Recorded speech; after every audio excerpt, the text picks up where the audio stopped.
Good evening, beautiful people. I wanted to bring in my old pal Carlo of the Essassani, and I wanted to ask him about difficulties with relatives. There's some strange juxtaposition, which I think I might not be the only one to experience, which is on the one side the planet and the collective, and a lot of us individually are obviously being shifted into new places and new roles in our lives, and at the same time, of course, like our relatives, they constitute this very, very dense karmic pattern of connected energies and entanglement in different ways.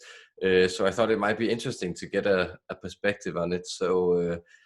So like, let's hear Carlo of the Essassani about the relative difficulties of difficulties with relatives, and I hope someone else gets something out of it. Enjoy, guys.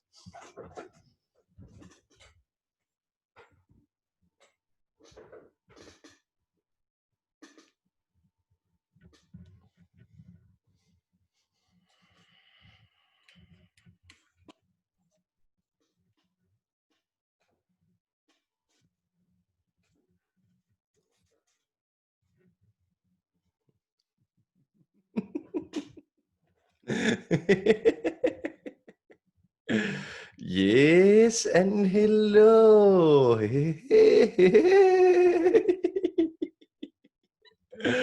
I am Carlo of the Essassani, and the reason I am laughing is it is always very, very funny for me to interact with human energies. I enjoy it so very much when Mass takes the good, does me and everyone from my civilization who I am linked to, or whom I am linked to, they when he does us the good turn of connecting to us, we really enjoy that, and so laughing and celebrating. That's the only way to really unfold this beautiful co-creation of life that is happening in this section, as in every section of the time space. You are exactly where you need to be.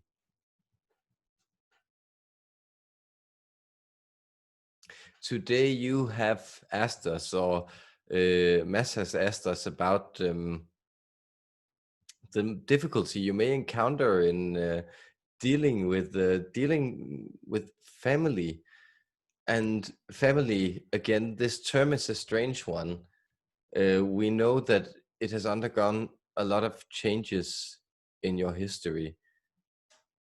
The original Latin term simply denoted a household, or say almost an economic unit of the nobility, with his clients and his properties of servants connected to him. And so the family, as it has shrunken down into the nuclear family, was a strange historical experiment for humans to undertake. And it was to a large degree a result of the general separation that you underwent, and that you also undertook. Remember, as a species, you undertook this game of hide and seek with yourself. You could almost describe it as where you wanted to experience how far you could get away from yourself, and then still be able to locate yourself in the end. And now, after a long, long time of hiding, you could say that a whole hiding part uh, has been going on up until, in many ways, the turn of the century, or the turn of the millennium.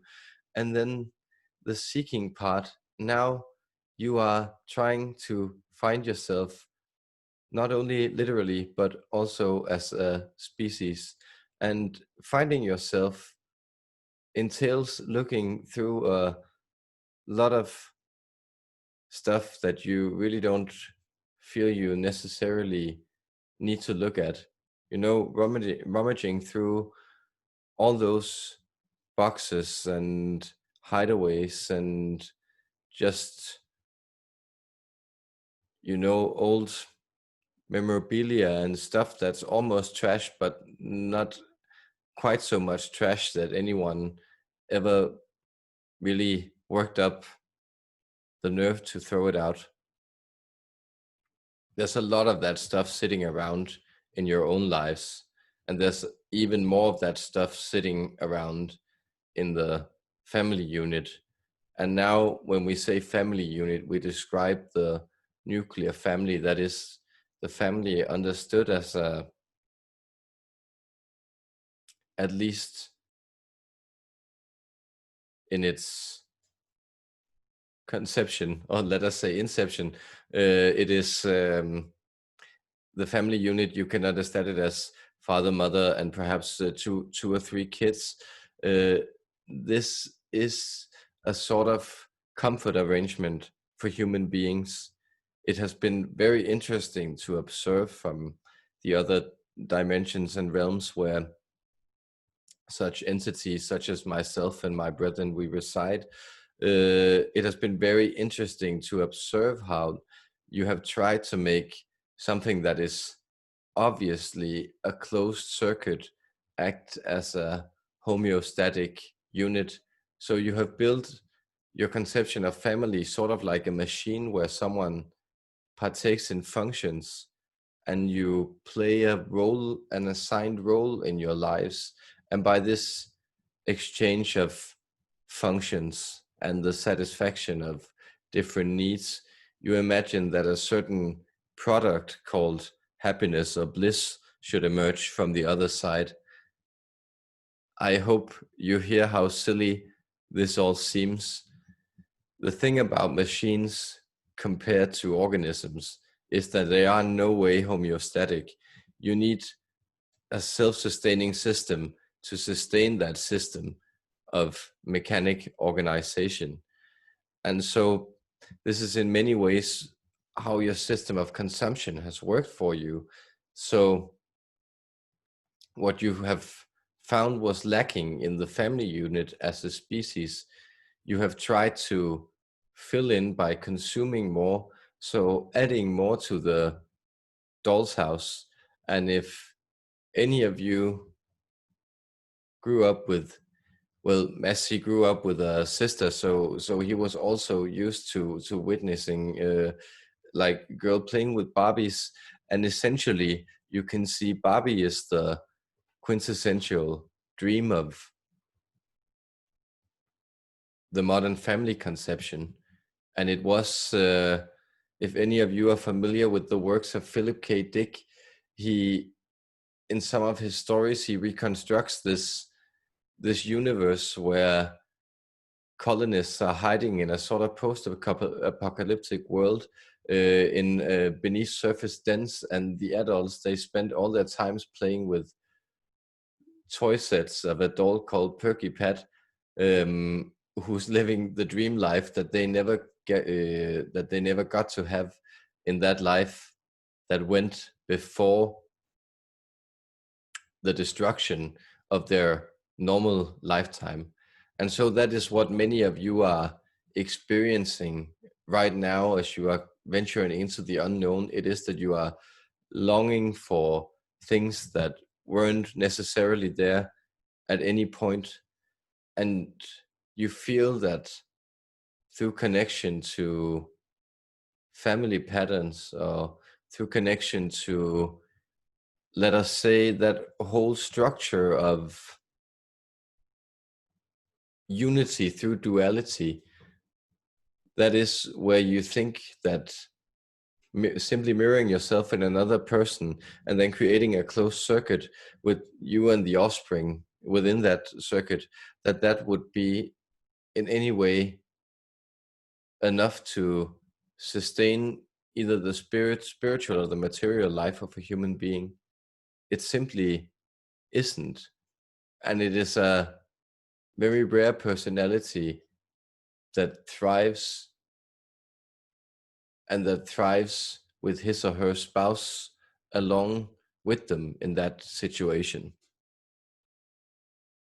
So don't feel upset that you might be discontent with the patterns playing out. And this discontent, you will simply have to realize, is a type of, we would say, byproduct or symptom epiphenomenon of the growth you are experiencing, all of you. It is usually necessary. Usually, what ails you has to manifest as some sort of ache or pain in your body before you seek out a remedy for it.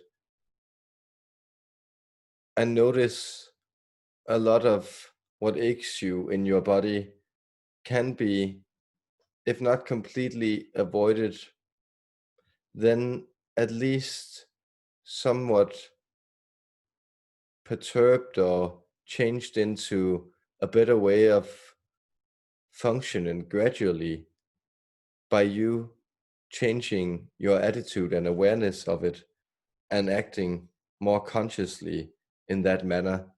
That is to say,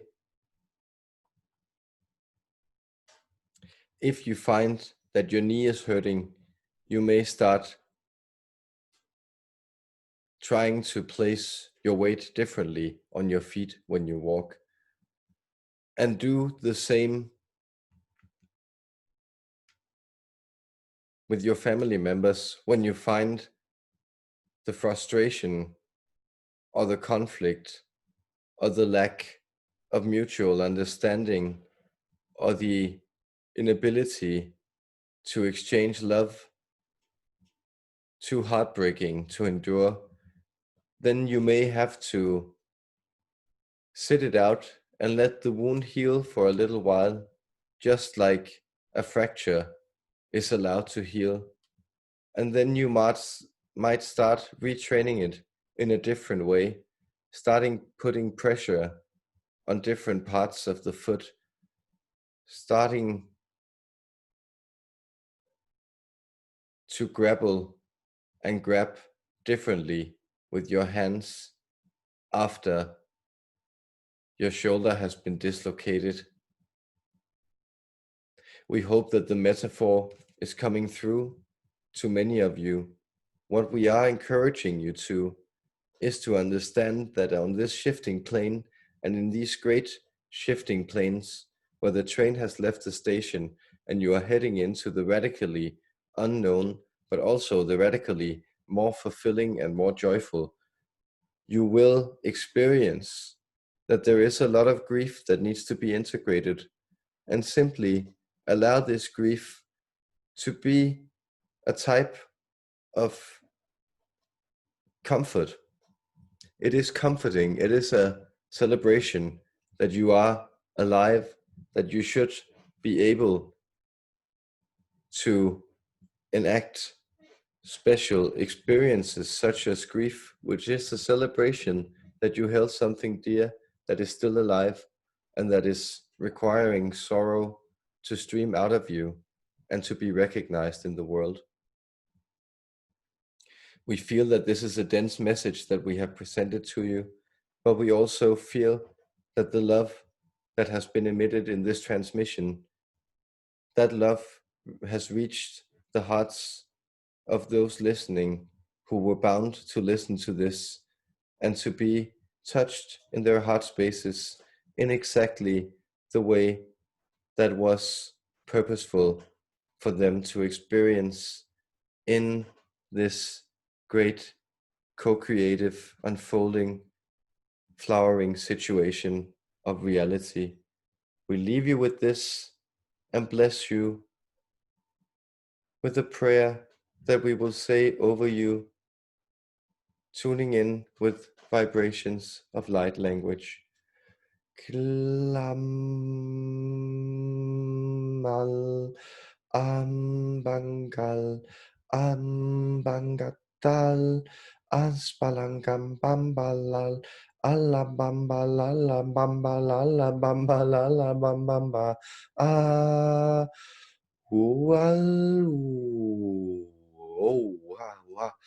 Oh.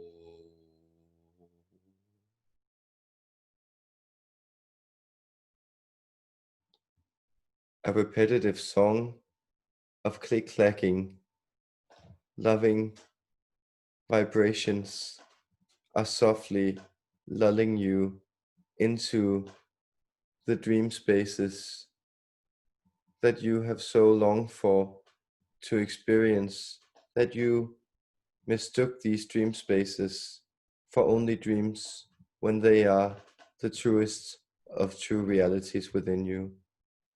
Find peace and be blessed this day, beloved creatures.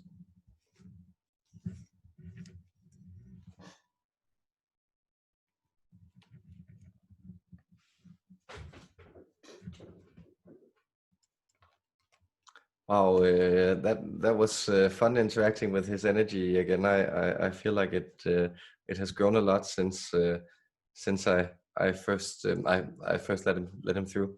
So hope you also found that useful and interesting, and see you again some time out there.